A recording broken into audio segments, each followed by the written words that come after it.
கிறிஸ்துவின் சபையார் வழங்கும் கிறிஸ்துவின் வசனம் நிகழ்ச்சியை கேட்க உங்கள் யாவரையும் அன்புடன் அழைக்கிறோம். கிறிஸ்துவின் வசனம், இது கிறிஸ்தவர் கீதம். பரிசுத்த வேதம் பறைசாற்றும் வசனம், கிறிஸ்துவின் வசனம், இது கிறிஸ்தவர் கீதம். கிறிஸ்துவின் சபையார் வாழ்த்தி வழங்கும் கிறிஸ்துவின் வசனம், இது கிறிஸ்தவர் கீதம். கிறிஸ்துவின் வசனம், கிறிஸ்துவின் வசனம். வேதாகம குடும்ப நேரத்திற்கு உங்களை வரவேற்கின்றோம். Welcome to the Bible family R.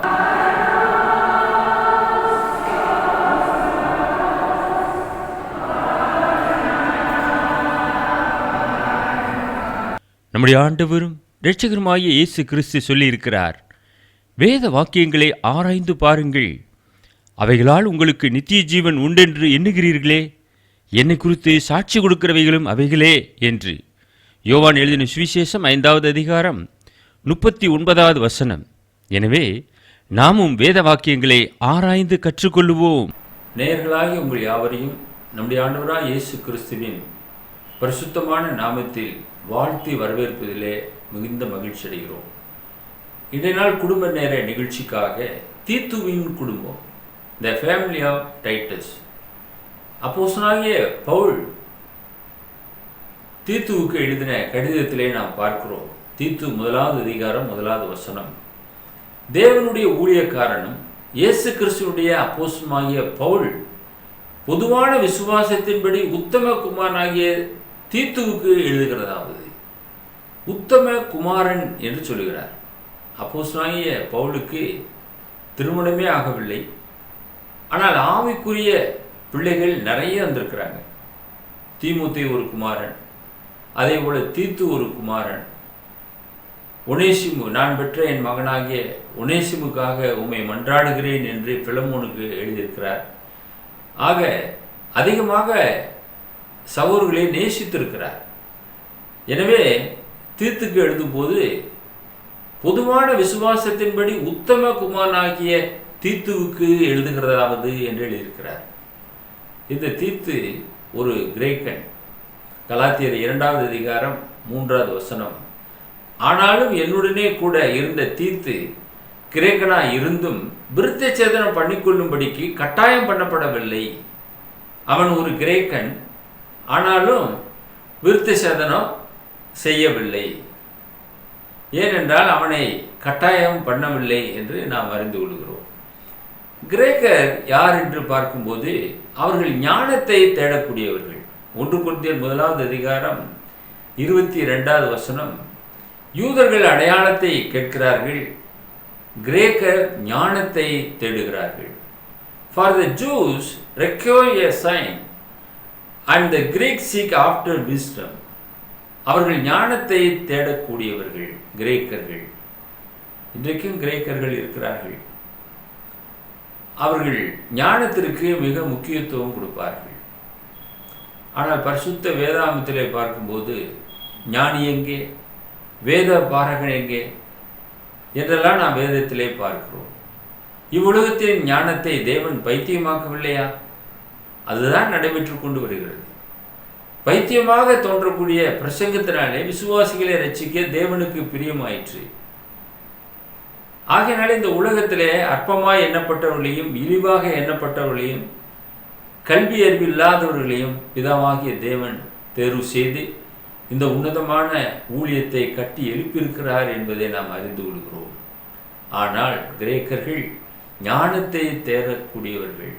அப்படிப்பட்ட அந்த கிரேக்க சமுதாயத்திலிருந்து இந்த தீத்து வந்திருக்கிறார் என்றால் எத்தனை ஆச்சரியமான ஒரு காரியம் என்பதை எண்ணி பாருங்கள். 2வது, தீத்து கொரிந்து பட்டணத்துக்கு வந்தார்.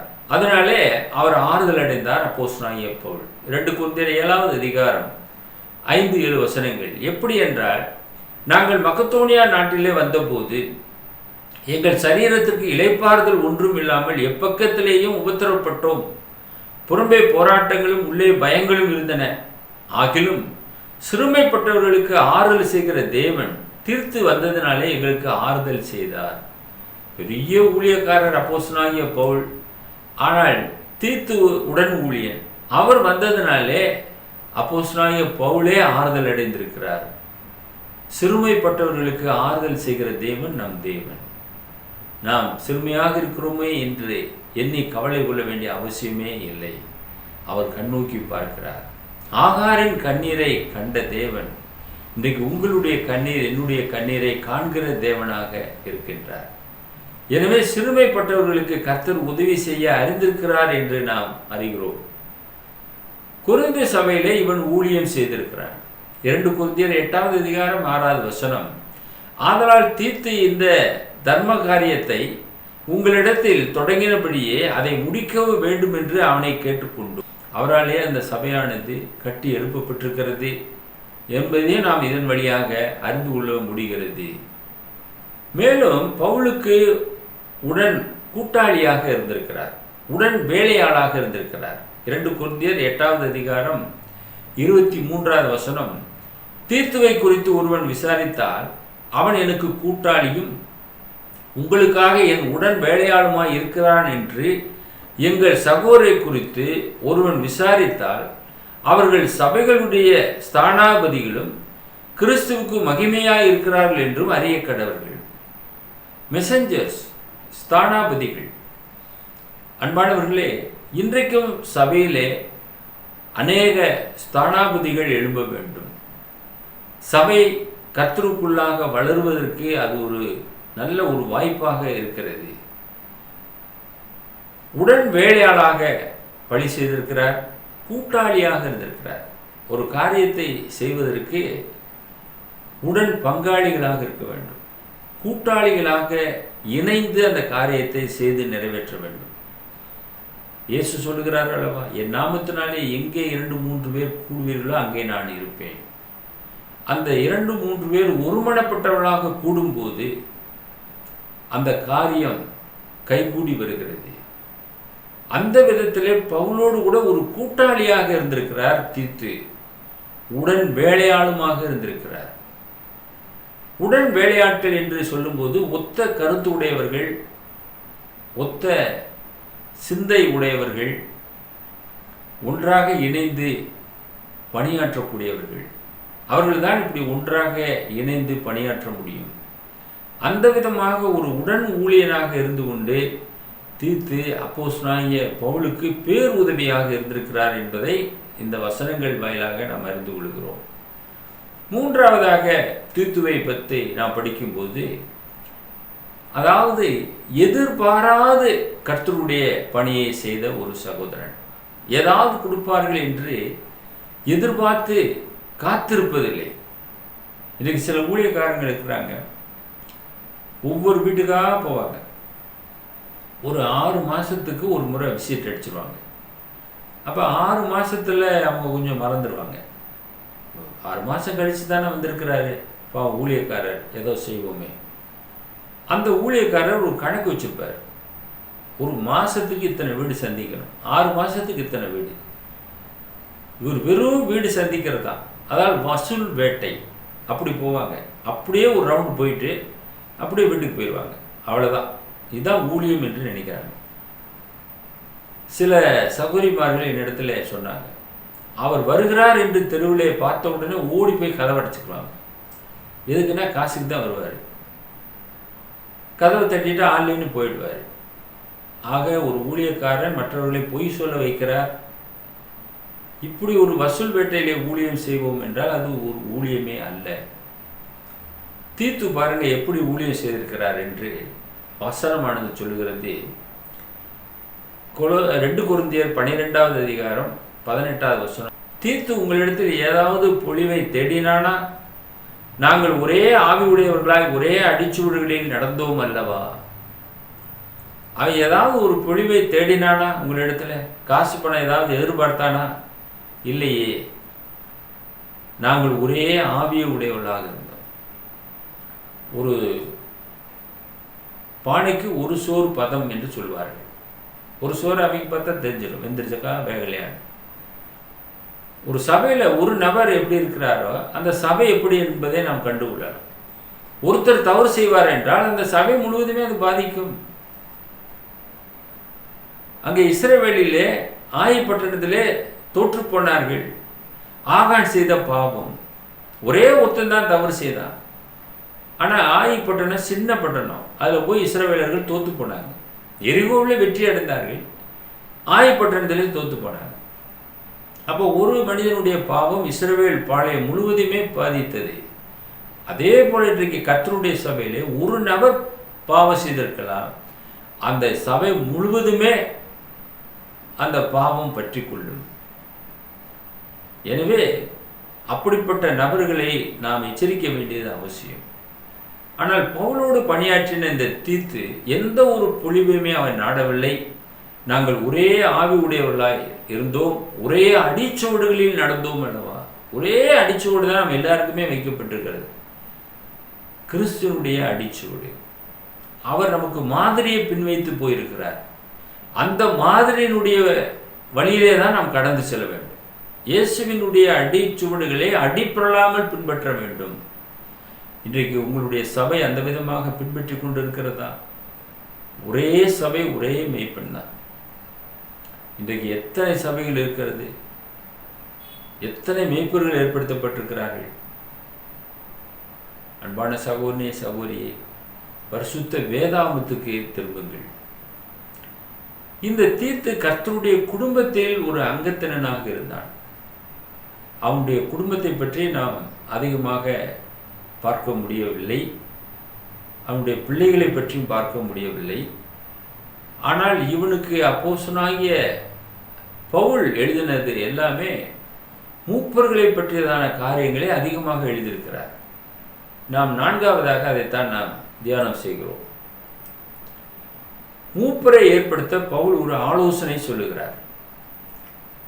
தீத்து 1 அதிகாரம் 5வது வசனம். நீ குறைவாய் இருக்கிறவைகளை ஒழுங்குபடுத்தும்படிக்கு நான் உனக்கு கட்டளையிட்டபடியே பட்டணங்கள் தோறும் மூப்பரை ஏற்படுத்தும்படிக்கு உன்னை கிரேத்தா தீவிலே விட்டு வந்தேன். மூப்பர்களை ஏற்படுத்தும்படியாக கிரேத்தா தீவிலே விட்டு வந்தேன் என்று சொல்லுகிறார்.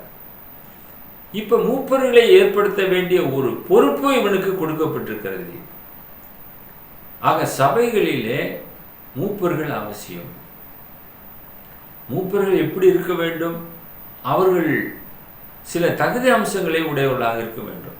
அப்படிப்பட்டவர்களைத்தான் நீ மூப்பர்களாக ஏற்படுத்த வேண்டும் என்ற ஒரு ஆலோசனை அவர் சொல்லுகிறார்.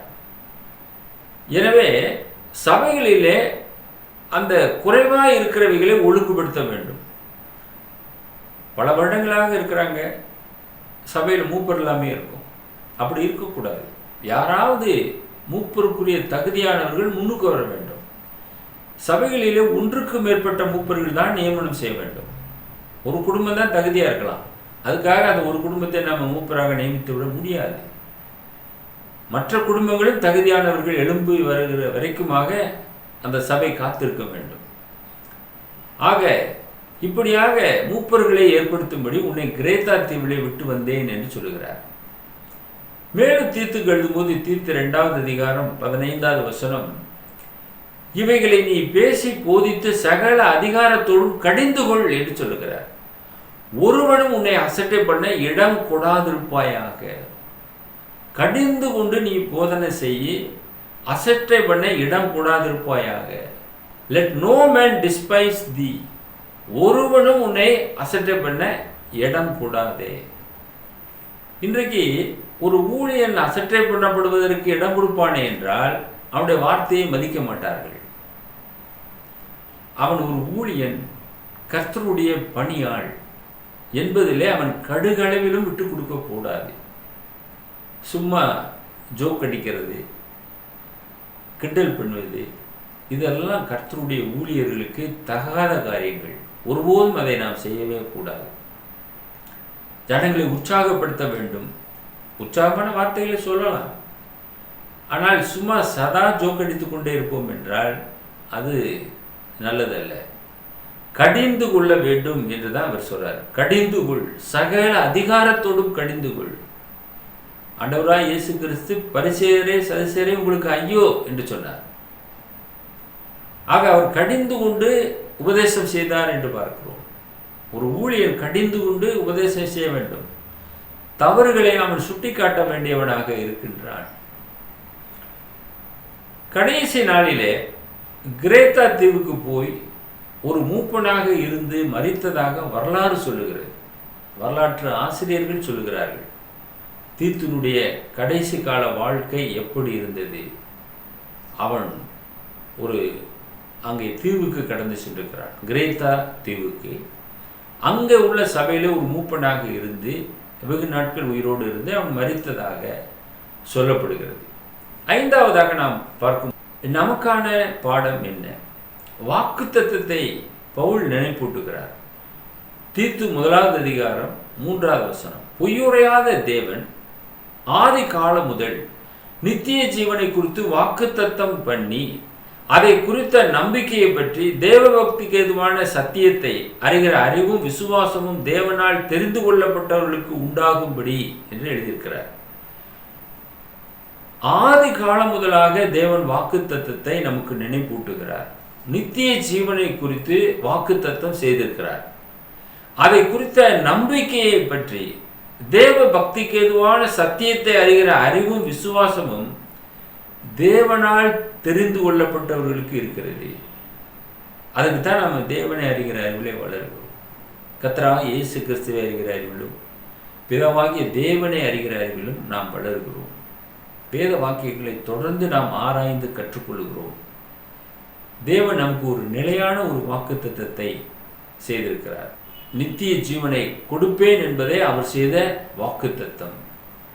பொய்யுரையாத தேவன் நமக்கு வாக்குத்தத்தம் செய்திருக்கிறார். அந்த வாக்குத்தத்தத்தை நீங்கள் நானும் பற்றி கொண்டு அந்த வாக்குத்தத்த ஆசீர்வாதத்துக்குள்ளாக பிரவேசிப்பதற்கு நாம் ஒவ்வொரு நாளும் அந்த நம்பிக்கையிலே நாம் வளர்ந்து பெருக வேண்டும். சத்தியத்தை அறியக்கூடிய அறிவிலே நாம் வளர்ச்சி அடைய வேண்டும். மற்றவர்களோடு கூட அந்த சத்தியத்தை பகிர்ந்து கொள்ள வேண்டும். அப்போதுதான் அந்த சத்தியம் நம்மை விடுதலை செய்யும், காப்பாற்றும். ஒரு மூப்பன் எப்படி இருக்க வேண்டும் என்பதை பற்றி தீத்துவுக்கு எழுதியிருக்கிறார். தீத்து 1 அதிகாரம் 7 முதல் 9 நாம் இதை பார்க்கிறோம். ஏனெனில் கண்காணியானவன் தேவனுடைய உக்கிரான காரனுக்கு ஏற்ற விதமாய் குற்றம் சாட்டப்படாதவனும் தன் இஷ்டப்படி செய்யாதவனும் முற்கோபம் இல்லாதவனும் மதுபான பிரியமில்லாதவனும் அடியாதவனும் இழிவான ஆதாயத்தை இச்சியாதவனும் அந்நியரை உபசரிக்கவனும் நல்லோர் மேல் பிரியம் உள்ளவனும் தேவ பக்தி உள்ளவனும் நீதிமானும் பரிசுத்தவானும் இச்சையடக்கம் உள்ளவனும் ஆரோக்கியமான உபதேசத்தினாலே புத்தி சொல்லவும் எதிர் பேசுகிறவர்களை கண்டனம் பண்ணவும் வல்லவனாய் இருக்கும்படி தான் போதிக்கப்பட்டதற்கேற்ற உண்மையான வசனத்தை நன்றாய் பற்றி கொள்ளுவனுமாய் இருக்க வேண்டும். இப்படிப்பட்டவன் இருந்தால் அவனை நாம் மூப்பனாக ஏற்படுத்தலாம். இந்த தகுதி அம்சங்களை உடையவர்கள் உங்கள் சபையில் இருக்கிறார்களா? அப்படி இருந்தால் அவர்களை நீங்கள் மூப்பர்களாக நியமிக்கலாம். உக்கிரான உத்தியோகம் அவர்களுக்கு கொடுக்கப்படுகிறது. பிறன் பொருளை தன் பொருளை போல பாவிக்கக்கூடியவன் தான் உக்கிரானக்காரன். உக்கிரானக்காரனுக்கு ஏற்ற விதமாய் அவன் இருக்க வேண்டும். மூப்பன் குற்றம் சாட்டப்படாதவனாக இருக்க வேண்டும். யாரும் அவன் மேலே குற்றம் சாட்டி விடவே கூடாது. இவரெல்லாம் மூப்பருக்கு என்ன தகுதியா அப்படின்னு ஒருத்தர் சொன்னால் போச்சு, அவர் மூப்பராகவே இருக்க முடியாது. குற்றம் சாட்டப்படாதவன், தன் இஷ்டத்தின்படி செய்யாதவனாக இருக்க வேண்டும். இங்கிட்டு இருக்க சேரை தூக்கி அங்கிட்டு போடுவாங்க, இங்கிட்டு இருக்க லைட்டை தூக்கி அங்கிட்டு மாட்டுவாங்க, போர்டு இப்படி வைக்கக்கூடாது இப்படி வைக்கணும்னுவாங்க, வழியை மாற்றி அமைப்பாங்க. இப்படி சின்ன சின்ன ஆல்ட்ரேஷன், இந்த வேலைகளிலே அவனுடைய முழு கவனம் இருக்கக்கூடாது. சபையிலே சத்தியத்துக்கு எதுவாக ஜனங்களை வழிநடத்த வேண்டும். தன் இஷ்டத்தின்படி எதுவும் செய்யக்கூடாது. எல்லோருடையும் ஆலோசனை பெற்றுக்கொண்டு எதை எப்படி செய்யலாம், ஜனங்களுடைய ஒப்பீனியனை பெற்றுக்கொண்டு அவன் செயல்பட வேண்டும். அப்படிப்பட்டவனாக இருக்க வேண்டும். முற்கோபம் இருக்கக்கூடாது. எதுக்கெடுத்தாலும் கோபப்படுவாங்க, அது இருக்கக்கூடாது. மதுபான பிரியம் இல்லாதவனும், மதுபானம் குடிக்கக்கூடியவன் மூப்பனாகவே ஆகவே முடியாது. ஆனால் இன்னைக்கு நிறைய பேர் சபைகளில் மதுபான பிரியர்களாக இருக்கிறாங்க, அவங்க சபையில் மூப்பர்களாக இருக்கிறாங்க. அது எவ்வளவு வேதத்துக்கு விரோதமான காரியம் என்பதை பாருங்கள். அடியாதவனும், யாரையும் கை நீட்டி அடிக்கக்கூடாது. இழிவான ஆதாயத்தை இச்சியாதவனும், கைக்கூலி வாங்கவே கூடாது. பிள்ளையாமை போல கைக்கூலி வாங்குவான் என்றால் அவன் தீர்க்கதரிசி அல்ல. முற்கோபம் இல்லாதவன் பார்த்தோம், மதுபான பிரியம் இல்லாதவன் பார்த்தோம், அடியாதவன் பார்த்தோம். இழிவான ஆதாயத்தை இச்சியாதவனாக இருக்கணும். அந்நியரை உபசரிக்கிறவனாக இருக்க வேண்டும். எல்லோரையும் நேசிக்க வேண்டும். ஆபிரகாம் எப்படி வந்த விருந்தாளிகள் தேவதூதர்கள் என்று அறியாமல் அங்கே கொளுத்த கன்றை அடுப்பித்தானோ, அதே போல் அந்நியரை யார் வந்தாலும் அவர்களை உபசரிக்க கற்றுக்கொள்ள வேண்டும். நல்லோர் மேல் பிரியம் உள்ளவனாக இருக்க வேண்டும், நேசிக்க வேண்டும். தேவ பக்தி மிக அவசியம். பக்தி உள்ளவனாக அவன் இருக்கணும். அவன் ஒரு நீதிமானாக இருக்கணும், பரிசுத்தவனாக இருக்கணும். இயேசுவின் இரத்தத்தினாலே கழுவப்பட்டவர்கள் தான் நீதிமான். பரிசுத்தவனாக இருக்க வேண்டும், கரைப்படாதவனாக இருக்க வேண்டும், இச்சை அடக்கம் உள்ளவனாக இருக்க வேண்டும். அது ரொம்ப ரொம்ப முக்கியம். இச்சை அடக்கம் இல்லாததினாலே ஆதி தாய் தகப்பன் பாவம் செய்தார்கள். ஆரோக்கியமான உபதேசத்தினாலே புத்தி சொல்ல வேண்டும், சபையை நல்லா வழிநடத்த வேண்டும், சிறப்பான ஆலோசனைகளை சொல்லக்கூடியவனாக இருக்க வேண்டும், எதிர்த்து பேசக்கூடியவர்களை கண்டனம் பண்ணக்கூடிய வல்லமை அவனுக்கு இருக்க வேண்டும். அப்படியே உட்கார வச்சிடணும். அவனுடைய வார்த்தைக்கு எல்லாரும் மரியாதை செலுத்த வேண்டும். அதற்கு திறமைசாலியாக அவன் காணப்பட வேண்டும். தான் போதிக்கப்பட்டதற்கேற்ற உண்மையான வசனத்தை நன்றாய் பற்றி கொள்ளுகிறவனுமாக இருக்க வேண்டும். அப்படிப்பட்டவனாக இருந்தால் அவனை நம்ம என்ன செய்யலாம், மூப்பனாக நாம் நியமிக்கலாம் என்று அப்போஸ்தலனாகிய பவுல் தீத்துக்கு அவர்களுடைய தகுதி அம்சங்களை பற்றி எழுதியிருக்கிறார். இன்னும் நிறைய எழுதியிருக்கிறார். ஒரே மனைவியுடைய புருஷனாக இருக்கணும், விசுவாசமான பிள்ளைகள் இருக்கணும், இப்படி அநேக காரியங்கள் இருக்கிறது. இன்னும் நாம் தொடர்ந்து பார்க்கும்போது கையில் 5 விரல்கள் இருக்கிறது. அதில் ஒவ்வொரு விரலுக்கும் ஒரு போதனை மனசில் வச்சுக்கோங்க. அப்படி 5 போதனைகளை அப்போஸ்தலனாகிய பவுல் தீத்துக்கு எழுதியிருக்கிறார். தீத்து 2வது அதிகாரம் 1 - 8 வசனத்தில் இந்த போதனைகள் அடங்கியிருக்கிறது. 1, நீயோ ஆரோக்கியமான உபதேசத்துக்கேற்றவைகளை பேசு. ஆரோக்கியமான உபதேசத்துக்கேற்றவைகளை பேச வேண்டும் ஒரு ஊழியக்காரன். முதிர் வயது உள்ள புருஷர்களுக்கு நாம் என்ன செய்ய வேண்டும், புத்திமதிகளை சொல்ல வேண்டும். முதிர் வயதுள்ள புருஷர்கள் ஜாக்கிரதை உள்ளவர்களும் நல்லொழுக்கம் உள்ளவர்களும் தெளிந்த புத்தி உள்ளவர்களும் விசுவாசத்திலும் அன்பிலும் பொறுமையிலும் ஆரோக்கியம் உள்ளவர்களாக இருக்கும்படி புத்தி சொல்லு.